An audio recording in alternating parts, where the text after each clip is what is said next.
Right, well, good morning everybody. I'd like to welcome you all here to this Works and Infrastructure meeting.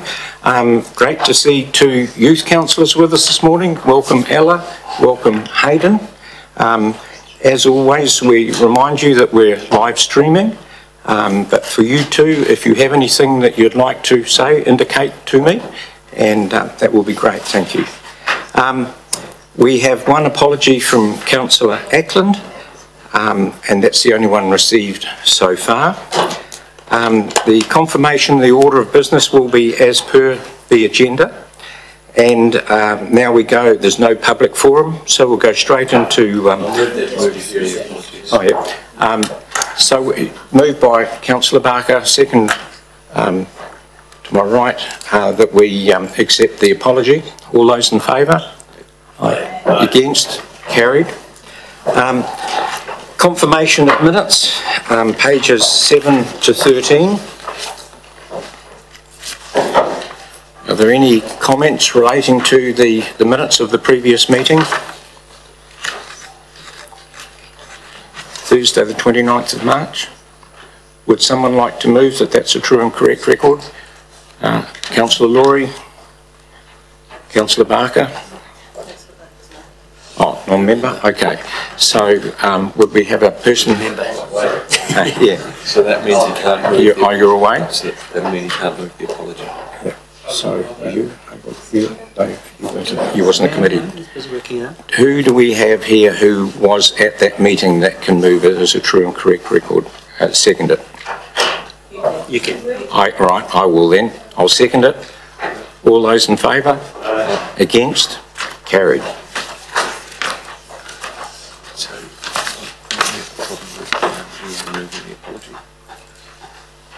No, I don't think so. I think we covered it. We're right. Right, we'll now go to the Chairperson's report, item 6, pages 14 to 15. I take it as read. It's basically an update of where we're at with a number of projects. So we have projects that have been completed, a list of those, projects that are underway and projects that are planned. Do we have any queries relating to any of those? This is a means of letting the public and ratepayers know the activities of the committee, and I think it's important that that the staff get recognised for the work that's being undertaken. Councillor Skinner. Thank you, Mr. Chair. Champion Link Road projects that have been tendered. What's that? Through the Chair, I'll ask Mr. Shane Davies to answer that question. Thank you. Through the Chair, the Champion Link Road is the road that connects Champion Drive through Saxton Field with the existing roads within Saxton Field. Any further queries relating to projects? Thank you. We have supplementary to the Chairperson's report that you all should have a copy of. This relates formalising the appointment or reappointment of Councillor Matheson to the A4A committee work. Normally this is something that me as a chair would continue with, but seeing that Councillor Matheson has a long history with this committee, it made sense for him to continue if that was his wish. And so that is what has been proposed. Councillor Matheson, have you anything you wish to add to that? I think I'm currently the most experienced member around the table. No, I enjoy it. It's really good and it's very active, and it's a good cooperation between the two councils. No, it's one of the better committees I think I'm on. So I enjoy it, and if you want me to be there, well, that's fine. I'd like it. No, we thank you for that offer to continue in that role. So would someone like to move that? All right, Councillor Rutledge, seconded. Councillor Noonan, that the recommendation as there is as item 2 that we receive the report. There's a question from our Mayor. Not in relation to receiving the report or the other items. I've just got a question on page 3.5 in relation to 3.5 of the report in terms of committee membership. I wondered if you were going to address that, Mr. Chair. 3.5. Your question is, Madam? Obviously, since this report was prepared, we've had a subsequent council meeting and decisions because the adjustment needs to be made to the membership of the committee, I believe. Is it this one? Yes, Bill. Is it Bill? We had a late item report that came to council just to address the fact that Councillor Dalberg should have been off this committee because he's gone on to sports and recreation. And I'm just not sure if this paper covers that or not adequately. Yes, that was just, this report is just in relation to refers to the 3 May meeting, and yes, since then there has been another change to the committee. But the reference is regarding Councillor Walker and Councillor Rutledge being changed. Okay. Through you, Mr. Chair, I just suggest that since we're here, we might as well tidy everything up. So if there's anything further that needs to happen here, or that we just note in the minutes, so the council has, we've already made the decision at council that Councillor Dalberg comes off this committee, and I just think we should record that in this meeting in relation to this paper. Otherwise, this paper reflects a historical position which we know is different. So so we don't have to come back to it again in the future. Nothing gets decision made. So, I just agree with noted in the minutes. yeah. Yeah, thank you for bringing that to our attention. It will be noted in the minutes. Thank you. So would someone like, we've moved and it's been seconded. All those in favour? Aye. Against? Carried. Thank you.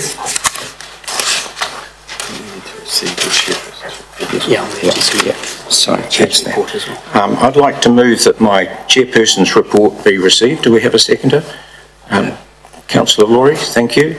All those in favour? Aye. Against? Carried. Thank you. We now go to item 7, status report, pages 16 to 22.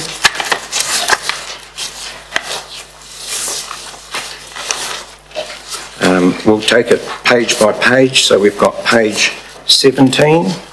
I have a question. Thank you. Yep. So that all makes total sense to me. I think members of the public who read this might wonder what I'm wondering, which is when are we going to do something to actually reduce congestion on Waimea Road?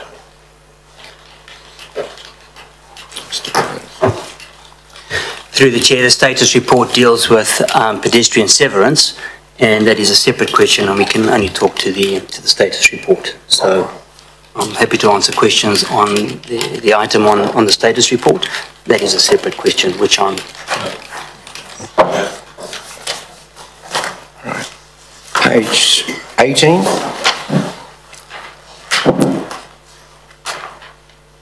Councillor Noonan. Thank you, Mr. Chair. Look, the first item says at the last point that a report on this issue is on the current Works and Infrastructure agenda, but I couldn't see one. Through the Chair, yes, that is incorrect. It's on the June agenda, and I apologise for Okay, that. so it's going to go to 28 June. That's correct, through the Chair. Thank you. Councillor Laurie. This is on page 21. Oh, okay, we haven't got there yet. Just go to page 19. Rachel? No, please. Yeah. Mr. Chair? Yep. Just regarding the Paxters, I see that it is in August that Hamilton are expecting to, well, you're supposed to be going to be, can we have an update on that? I've had several people from Hamilton here lately, and I know I asked them about it and they said it's very successful, so I don't know when the Hamilton trial finishes and we'll get some results from that. So through the Chair, the trial finishes in June or July. We then will receive that information. We've indicatively indicated that we will bring a report back to Works and Infrastructure in August. That will depend on when we get that information from Hamilton City Council, as well as our ability to go through that, but that's the status at this moment in time. All right. Councillor Matheson. Thank you, Mr. Chair. Just on that particular issue of the PAX, I actually experienced it in the hut and watched and actually had a discussion with one of them as they were delivering the mail one day. I have to say I was impressed how courteous they were with regard to their activity on the footpath. I was quite impressed because one of them was coming down the street, Hunter Street, where I was staying, and kids were heading to school. They were very, very cautious, very courteous. I was actually quite impressed with the way they handled themselves. The other question's not on the status report, and I can't even stretch any item here to extend it as far as Stoke, because Waimea Road doesn't quite fit into that. Can we get an update on, and it may be in my absence, but can we get an update on Green Meadows at some stage, either to this committee or to Community Services? It's looking pretty getting on to completion, and I think from a public point of view, I think they'd be interested to see where we are, even if it's just something through our communications. But going past there yesterday, it looks like it's moving quite quickly, and I think a public update would be probably an appropriate time. Well, as soon as we have an opportunity that's appropriate, we'll get the most up-to-date information and pass that around. Councillor Noonan? That is being reported back to Community Services and it will be expanded from there. That's correct, through the chair. Okay, thank you.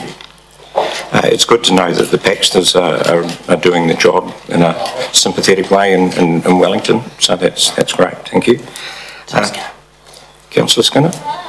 Thank you, Mr Chair. Just on the last one on page 19, the car park dining update. Was that, through you, is that just an update with assessing the valuations and just refining it, or have we had some disputes or queries from restaurateurs on what they could or shouldn't do? No, through the chair, as the summary says, that's the processing of that information is as a result of the evaluations, and that will be done by June. Okay, it's just really the question was with the reviewing the policy, requested Chief Executive to review the policy for charging. Through the chair, the work that we're doing, it will relate to that item in the resolution. Yeah. Okay, page 20.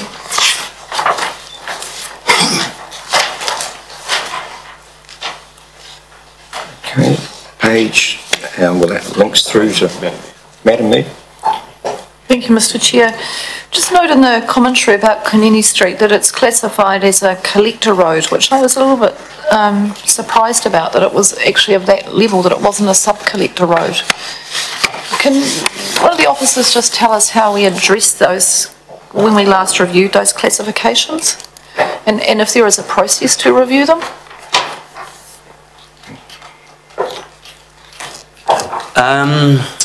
Through the chair, I'll have to advise the committee. I'll have to get back to the committee on that. I don't have that answer really available, unfortunately. But I will endeavour to get back to the committee. Okay. Yeah. Councillor Laurie? Thank you, Mr Chairman. So also on Kunini Street, it says on page 21, second paragraph, last sentence, the aim is to provide an environment that will ensure, does that say 5 percentile speeds or 85 percentile speeds are, yeah. The aim is to provide an environment that will ensure 85 percentile speeds below 40 kilometres an hour, where there's footpath, and 30 kilometres an hour where providing footpaths is not possible, which sounds fantastic. I'm just curious as to how you do that. Through the chair, we will. We don't know those answers at the moment because this is a project that's in train. It's been worked through, and that is our aim. And we will work through what that actually means on the ground. I couldn't tell you. There's a number of applications that we will apply with the hope of achieving that aim. Okay, thank you. Councillor Rutledge.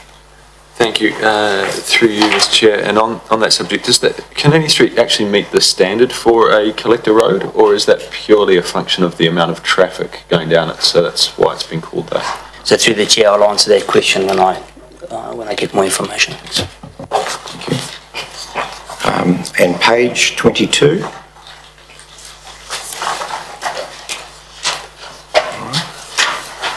Would someone like to move that we receive the status report? Councillor Noonan. Councillor Rutledge. All those in favour? Aye. Against? Carried.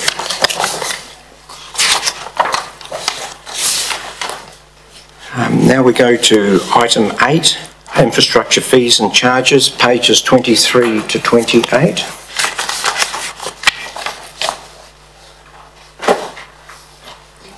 Take it as read. Officer Parfitt, do you have any discussion relating to that specifically? Thank you, Mr. Chair. Not specifically, as you said, I'll take the report as read. It's an annual process that we go through. Are there any queries? Councillor Rutledge. Thank you. Just a query as to why we use CPI as opposed to the local government pricing index for setting the changes. Through the Chair, for fees and charges, the local government indices aren't really available, well, they are available, but retrospectively they're quite late. So the last local government indices we have are for June 2017, whereas we have CPI for as recently as December 2017. So they're more current, but finance advised me that the two don't really diverge very much anyway. So we use CPI for its more recentness. Are there any further queries for discussion? Councillor Barker. Thank you, Mr. Chairman.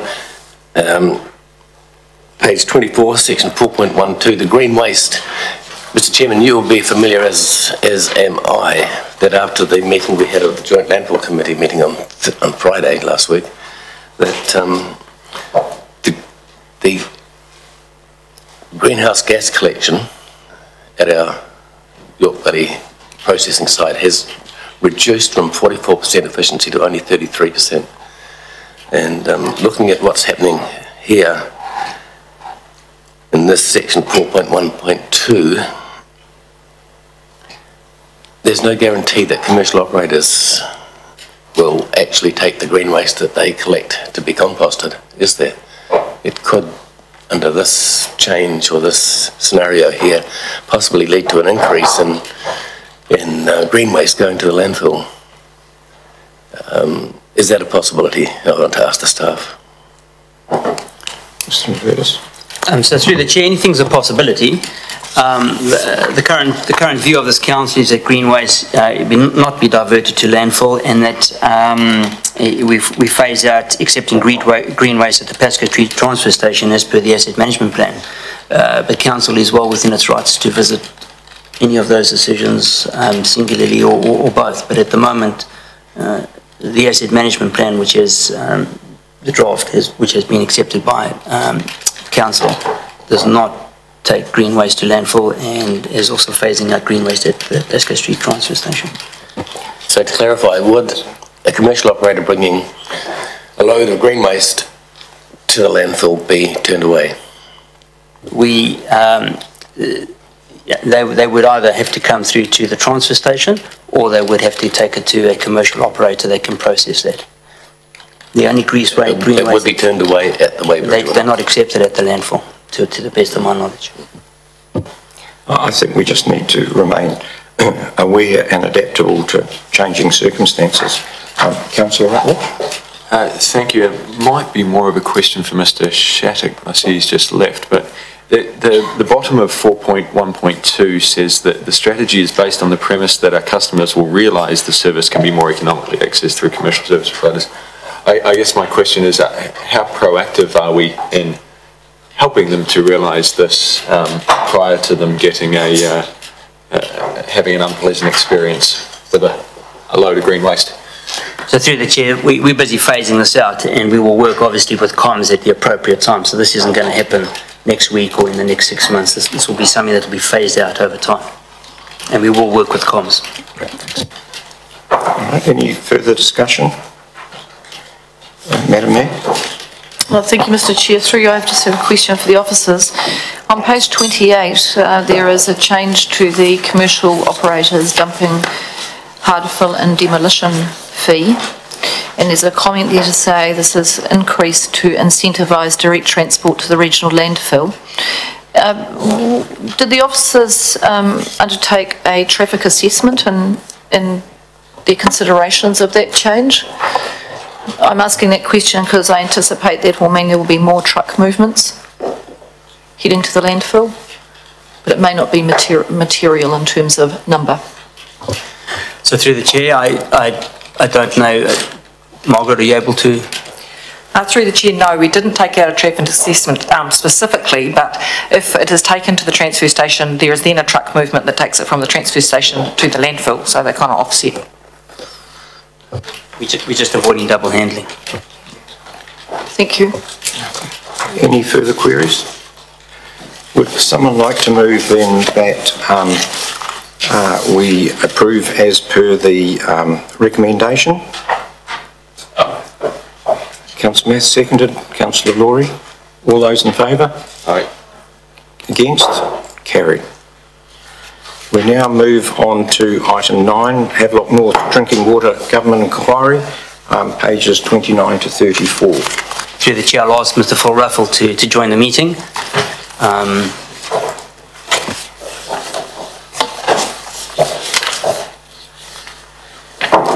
Welcome, Mr. Ruffle. Are there any alterations to your report? Everything is as per set out? Mr. Chair, yes, no changes. Right, thank you. We'll take the report as read. Do we have any questions for Mr. Ruffle?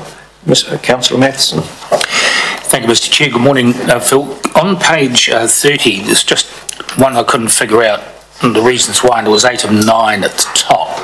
Disestablishment of the current Ministry of Health and establish an independent water regulator. What do they actually hope to achieve by doing that? Can you enlighten me?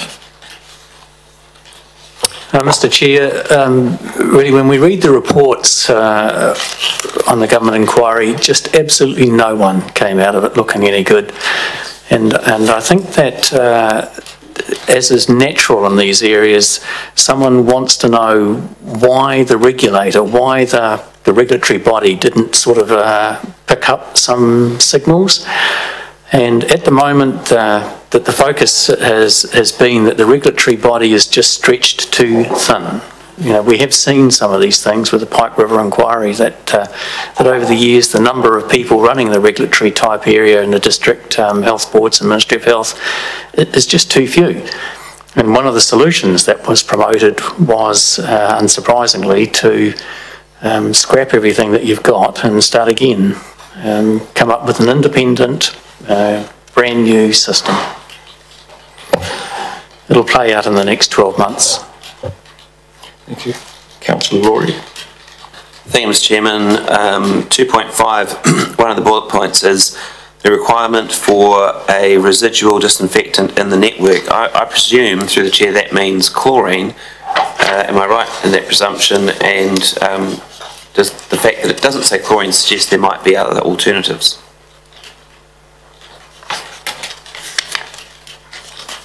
Mr. Chair, really the only practical alternative for disinfection with a residual amount is chlorine, as far as I'm aware at this stage.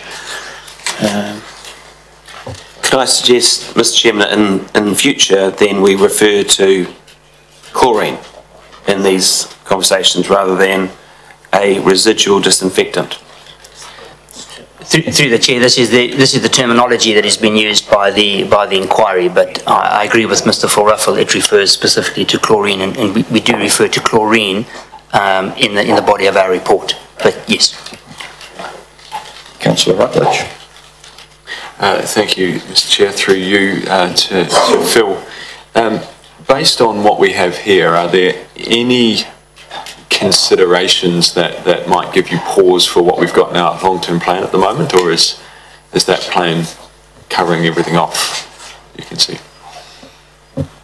Mr. Chair, really, as my report said, I think Nelson is in a particularly good place. Really, we have double barrier controls in our system with our ultrafiltration plant and the residual chlorination.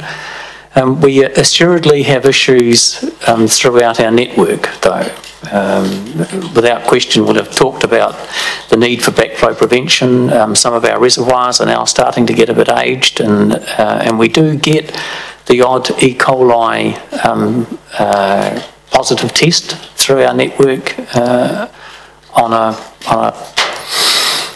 semi-regular basis. None of those have amounted to anything, but it does provide some pause for thought. But from our source, I'm pretty comfortable. Councillor Parker. Thank you, Mr. Chairman. I've got a question in 5.8, fourth bullet point. And it would be interesting for me to know the analyzers that are there at the very ends of the links of the systems. What is it that you're finding? Are you looking for an accumulation of chlorine or the opposite, not enough chlorine? Mr. Chair, yes, that's a good question. Yes, we run the continuous chlorine analyzers so that we can get a sense for whether there is still chlorine in the system.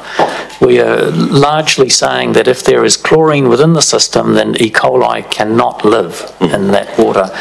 So it works for both ways for us. We have used those chlorine analyzers when they've shown us spikes. We in fact did have a problem with one of our chlorine injection systems just outside Maiatsu Park one year, and we picked that up, of course, because we started to get complaints at the times that our continuous chlorine analyzers were showing that we had higher levels of chlorine than we anticipated. Primarily, though, we're seeking to make sure there is chlorine in those analyzers at those extreme ends. And you have a benchmark level that is acceptable? Oh yes, indeed, Mr. Chair. Yep, that's set down in the regulations. Thank you. Any further queries? Councillor Laurie. Thank you, Mr. Chairman. In the report it says under the heading background, the most probable source of the contamination was found to be contaminated surface water from animals grazing a paddock adjacent to one of the water bores, leaching into the aquifer that supplied a drinking water bore. Through the Chair, is there anywhere in Nelson where that could happen, or anywhere where we take water from where that could happen? Mr. Chair, really the Nelson City supply does not use bores. That's the one thing that's should be of some comfort to us. We accept that our sources of supply through the takes or rivers are open to those sorts of contaminants, which really is fundamentally why we have that double barrier system. The water treatment plant ultrafiltration removes some of the cysts from the Giardia and Cryptosporidium, and the chlorination is there to kill any of the E. coli or any of the other bacteria that creep past. So we know our source simply isn't secure, and we treat for it. The one area that we remain, I guess, with some exposure is the water that's supplied from the Tasman District Council across the boundary to our Champion Road area. Tasman District Council source their water through bores on the Waimea Plains. They do treat it at the moment. Their primary treatment is the ultraviolet light, which destroys the bacteria and damages the DNA in the crypto and whatever else I was talking about. At the moment, that does not leave a residual Giardia. Yes, it doesn't leave a residual disinfection in the system. So, you know, we do need to be careful with some of those areas. Sorry, through the Chair, follow-up question if that's okay. So the water that comes into the Nelson system from the Tasman bores gets treated with ultraviolet, but it doesn't have chlorine in it? Mr. Chair, just at the moment, Tasman District Council have a temporary chlorinator running for some of the work that they're carrying out through the system, but on a day-to-day basis, it doesn't have chlorine in it, no. Do you think, through the Chair, it should have chlorine in it? Mr. Chair, I don't want to end up trying to start talking about how Tasman District Council have assessed their risks. I'm quite comfortable talking about how Nelson assessed its risks and how our water supply should operate, but I just don't feel comfortable, without TDC being in the room as well, talking about that. Mr. Chair, I would like, through this committee, to ask the Tasman District Council whether they believe that not chlorinating that water regularly is sufficient for public health. I think we should do that as a committee. Or at least get some feedback from them on it. I mean, we're discussing this issue, we're talking about what happened in Havelock. I can't think it's our job to do that. Thank you. I take your point. Mr. Levertus, have you got a comment? Through the chair, so, I mean, we've been in discussion with Tasman District Council, and they've indicated what they do in terms of treating Richmond Water with UV, and that they have dosing equipment available for emergencies, for example, pipe breaks. You know, as a council, they obviously deem that to be adequate. I agree with Phil. I think I'm not 100% comfortable that we start debating what's with Tasman. If the committee so wishes that we write to Tasman District Council, we will. But they certainly are aware, as is everybody in the country, and I know that for a fact because they've been at the same seminars that we have been at in terms of what's happened at Havelock North. So they are certainly aware of the risk and what they need to do to their water supply. Yeah, I'll have a follow-up conversation with Mr. Levertus relating to that aspect. Madam Mayor? Thank you, Mr. Chair. Is the water quality a matter that is covered in the contract that we have between Nelson City Council and Tasman District Council for that supply? Mr. Chair, yes it is. Yes, we stipulate that the water must meet drinking water standards in New Zealand, and it does. Thank you. Just a further question, have the officers taken the time to go through the papers on the review of the three waters released by the Department of Internal Affairs and the Minister? Madam Mayor, Mr. Chair, my apologies. Yes, indeed. I have had a look at the first of the papers that have been presented to Cabinet. Thank you. And Mr. Levertus and Mr. Ruffle, what's your assessment of the scale of what is in those papers and the messaging that's coming to local government? Mr. Chair, really, I think the issue that developed in Havelock North was an extraordinarily concerning one for New Zealand, because it struck to the heart of our public health system. Drinking water is something that we need all day, every day. And I think that the government, this is just purely my view, received a significant shock from that occurrence, and I think they are in no mood to be seen to be in any fashion downplaying the risk to the populace. My assessment is that there will be some very wide-ranging changes made in the New Zealand drinking water environment in the next 5 years. Thank you, Mr. Levertus. Mr. Chair, I'm happy to move the recommendation that's in this report. We just have one further query from Councillor McGurk.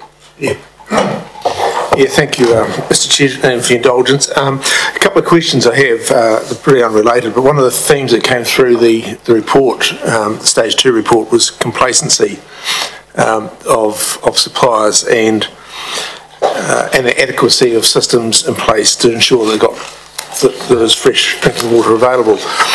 Probably just needed assurance in terms of Nelson is that there have, and it was basically lack of resource just got run down, and you know, the theme coming through was that, you know, corners, because it wasn't top of mind, it just got pushed to the back. And I'm just thinking that have we got sufficient resources in terms of staffing, in terms of technical ability to actually monitor the ongoing fresh water, water supply in Nelson? So through the Chair, I think I'll answer that. I think the answer to those questions are at this moment in time, yes. I think our drinking water is front of mind for us, and it has always been, to be honest, even before the Havelock North. And in terms of what we do, in terms of the tests that we undertake in our reticulation system, I think we have the technical expertise and we're well served. In terms of what's going to come out from the government, we'll obviously have to wait and see and figure out whether we have the resources to tackle whatever comes out. But at this moment in time, I think the ratepayers are certainly well served by the work that we do. Yeah, pleased for that reassurance, because the next thing is we talk about that the risks to drinking water are increasing. You know, there's climate change, weather events, increased intensification, population growth, ageing infrastructure, all those sorts of things. And I'm just thinking, we've got is there efficient resource to do that thinking and planning ahead, you know, when we talk about where our infrastructure is about cross, you know, for instance, wastewater and contaminates our water lines, you know, just through being in the, you know, proximity to one another in the ground, you know, the infrastructure is ageing. So what are the implications for this council about that thinking? You know, I'm thinking as we're going forward, the thinking that's required, the planning and the resourcing. So through the chair, the mayor indicated through one of her questions about the thinking that we've done in terms of the three waters. We're certainly on top of all the information that's coming through. Do I have faith that we've got the necessary ability to think those things through at this moment in time? Yes, we are working very, very closely with Claire Barton's team. Obviously, we can't do this in isolation, but we're working very, very closely in connection with fresh water, a whole range of aspects, climate change. We also have a number of initiatives, water leaks, that's been signalled as part of the long-term plan. So at this moment in time, I think that as long as we continue to work together, we'll be on top of the issues. Councillor Skinner. Thank you, Mr. Chair. Just a quick question on that small area in South Nelson where we get TDC water. Are we held responsible or liable if there was, by chance, an issue with contamination or water quality? Are we responsible in the Ministry of Health? Mr. Chair, really the Nelson City Council carries out the role of the water supplier. Like it or not, the Tasman District Council supplies water to Nelson City Council, which then takes the responsibility for the reticulation and anything that comes out of it. If anything goes wrong with that, inevitably Nelson City Council will be held responsibility, with primary responsibility.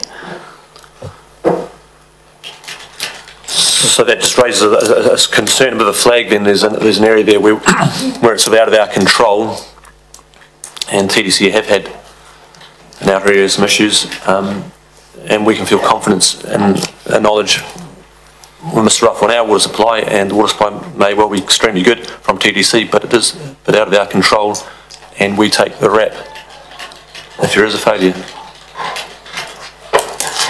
Through the chair, as Mr. Ruffle indicated earlier, our agreement with TDC is that they supply water that adheres to the drinking water standards, and that they do. In terms of what comes out from this Havelock North, there are a lot of councils that are looking at at the potential of what's going to come out, and that may mean chlorination. But until such time, TDC have to supply water to the drinking water standards, and that they do, and we are confident that what they do meets those criteria. Yes, further question. Just as a comment on that, my confidence may not be so high because there has been issues in the greater TDC area with bore water, etc.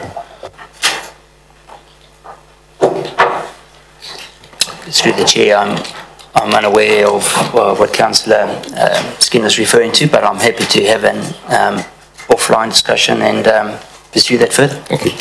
Councillor Matheson. Well, I don't know, it's a question as much as a comment, and since we seem to be muddying the waters with both, excluding the partner. I'm actually getting a little disturbed that there is an air of uncertainty with regard to water supply to Nelson South. The TDC and ourselves have had this arrangement for some years, and in my memory, and I think most of us around the table, we've never ever had an issue with regard to supply. The law states that there are certain criteria you must meet when you deliver potable water to whomever, and they meet those regulations through a different system than we do. That's the difference. They don't have the same membrane system that we have to supply water. So I'm coming a little bit disturbed that this conversation is actually being directed at TDC and the possibility that they may have some issues which could concern us, and I don't like that tone, to tell the truth. If there's never been an issue, why try and create one? Water supply to this city has been a #1 priority for I forget how many years. We invested millions and millions of dollars to bring a state-of-the-art supply system to the city, much to the delight of some, but not others. I'm not looking at you here. The fact is, we've never taken our eye off the ball. We've always remained very vigilant as to one of our principal responsibilities under the Act is to deliver potable water to our community. So I don't think we're here to analyse whether we're getting a bad supply, inverted commas, or not. The assurances we've had every meeting and every one of those councillors sitting around here have been reassured for months and months since Havelock that what we're getting is state-of-the-art and the best we can do with all the vigilance that surrounds it. So please, that exercise applies to our supply, whether it be from TDC or from anybody else. It's just that their supply method is different than ours, but they still have to meet the standards that we expect and that the government expects and that the authority does. So please, let's not get into a debate about who's supplying the best and not. There is not a risk, and we're sure of that. Thank you. It has been moved, the recommendation. Do I have a seconder for that? Councillor Matheson. All those in favour? Oh, sorry, Madam Mayor. Sorry, I would just like to speak to this particular paper. Thank you, Mr. Chair. I'm pleased this paper has come forward for the committee, and I would reiterate the comments made by Mr. Ruffle. Please don't underestimate as a council how serious this is. The findings of the Havelock North inquiry were extensive. They identified major system failure within the water supply network throughout New Zealand, and it's not good enough. It actually isn't good enough. What I am very pleased about, and I would concur with the Deputy Mayor's comments, that this community has been well served because of decisions made by previous councils to invest multiple millions in a water treatment plant and to manage that system exceptionally well. And so in terms of our response, we are in a good position. There will be change to the process in terms of regulation. It's fair to say that the Ministry of Health and their performance in Havelock North and water regulation has not come off, it hasn't come out of that well. There's been a lot of fragmentation in the system. Ours is not fragmented. It is exceptionally well run operation. We are fortunate that we have staff who understand the sense of priorities, and I recall Mr. Ruffle speaking to you all in the long-term plan hearings and saying to you, in his priority system, #1 is drinking water. #1. There must be clean water, healthy water that comes out of the tap, so that's #1. #2 is wastewater systems, and for public health reasons, environmental health, #2 is the priority, is wastewater. And from them, we then deal with the stormwater and flood protection matters, which have a slightly different focus. So I'm pleased that we have set a set of priorities across this council that reflect, I think, the sense of where the priorities are going to come with the government. I would just say in terms of the review of the Three Waters infrastructure that, and the report that we have from Minister Mahuta, again, the government has undertaken an evidence-gathering exercise across the cross-agency review of the Three Waters. The inquiry looked at originally the Havelock North matter, and then the broader issue of the effectiveness of the regulatory regime for Three Waters. And it is... and I would expect that we will see some further change. The Minister has signalled that. There is concern around the sustainability capacity and capability of the system across New Zealand. One thing that we do know is that local authorities are facing a range of affordability issues and financial pressures associated with this very expensive and often very complex infrastructure. Nelson, as I've said, is in a better position than most because that investment was made by previous councils and we've continued to invest. So as councillors that you have been presented with reports asking for multiple millions for water membrane replacement, for keeping that system up to grade, and you've committed that money through. But what we do know is that meeting the challenge of being in a high growth area with actually some fairly old infrastructure under some parts of the city, is that when it comes to your long-term plan, you continue to have to put the bulk of the money into infrastructure. And no, it's not. Most of it's hidden under the ground. No, there are no ribbons to be cut. We don't seem to do ribbon cutting for infrastructure. There's not great photo moments there and a great election platform for the media moment. But actually, that's principally one of the reasons why you're here. Is that is the role, is to ensure that infrastructure is maintained, it's replaced when it needs to be. And it is the bulk of what you do.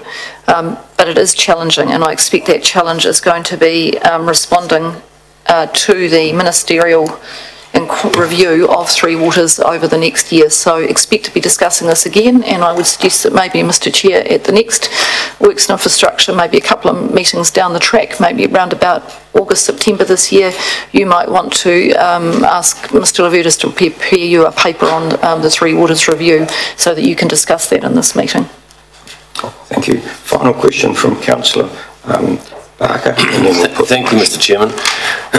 The Mayor has touched on the infrastructure, and yes, we have state-of-the-art water treatment plant, and we got the highest rating possible, Mr Ruffle, I believe. But we didn't get the highest rating possible for our infrastructure, our network system. And you would agree with me, I presume, that is the reason why we have to chlorinate and disinfect our water, because our distribution system is not highly rated. It is a risk, and that is why we need to have chlorine. Is that correct? Not correct. Mr Chair, no, the chlorination is required because of our source. Prior to the water treatment plant being put in place, our source would have had an E grading because it's just out of rivers, just a surface run-of-river system. Yeah. And the only way we can actually achieve a reasonable potable supply out of through there is to disinfect. And we just use the two-stage disinfection here, the ultrafiltration membranes, which remove the giardia and the cryptosporidium, and the chlorine, which then kills all other residual bacteria. So the chlorination's there because of our source. So just to clarify, we get a AA rating for the treatment plant, is that right? Mr Chair, last time it was rated, we had an A grade for the treatment plant and a B grade for the distribution system. A B. Thank you. And if with your kind approval, can I just jump back while Mr Ruffle is here to page 26?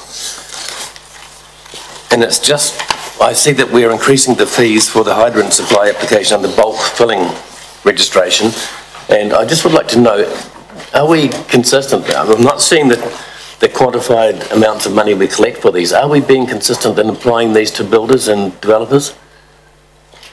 These two particular fees, the hydrant supply application, which is increased from $132 to $134, and the bulk filling registration, are we getting those? Mr Chair, yes, that's quite an important part of our network. At the moment, if we can't control people that can tap into our network through our fire hydrants, then we have just no idea where a big quantity of water goes. That's why and we also have no idea whether they've got backflow prevention or whether they're trying to protect our network. Every time a hydrant's cracked, it's just like a break in your line somewhere. Something can get in. So we need to keep very close tabs. In fact, in the next 12 to 18 months, we'll be needing to take far more interest in people rather than less. Thank you very much. Yeah, I can assure you, about 12 months ago, I made Mr Ruffle aware of a potential that we've been missing out on there, and that has since been covered. Madam Mayor? if no one else wishes to speak, I just want to exercise a very brief right of reply. The water supply system that we have, in terms of our treatment plant, is right up there in New Zealand.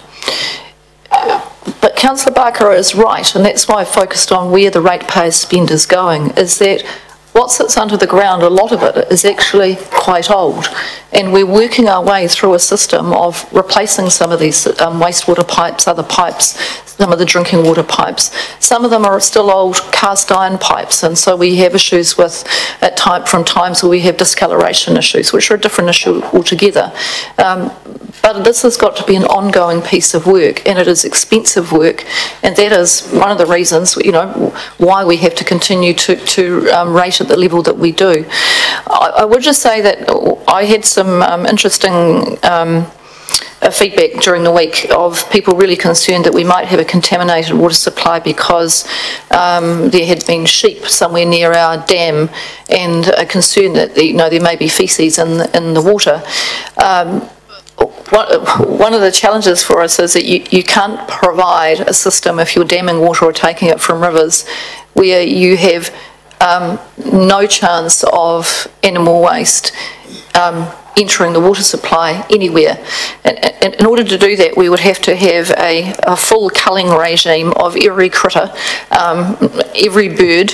We'd have to have, and we know that we have birds in the natural environment, we have animals in the natural environment, and so that is why when we put the water treatment plant in, it sits at the point where then we're going into the closed supply. So I just want to reassure the public that they shouldn't think that the water comes straight out of the dam into their taps. There's quite a big piece of kit that sits in between there and what comes out of their taps and into their glass at home. So I just was just conscious that I had that communication, and people obviously assuming that dammed water meant that was pretty much what you got out of your tap, and maybe we need to do a little bit more just because of the level of interest in these issues about explaining how we run our system. Thank you for that contribution. I'd like to put the motion. All those in favour? Aye. Against? Carried. Now we move into item 10, exclusion of the public for the reasons stated. Would someone like to move that we do that? Moved, seconded. Councillor Skinner. All those in favour? Aye. Aye. Carried, thank you. Thank you. So we need to thank our youth councillors for their attendance. Hope it's been worthwhile to you. And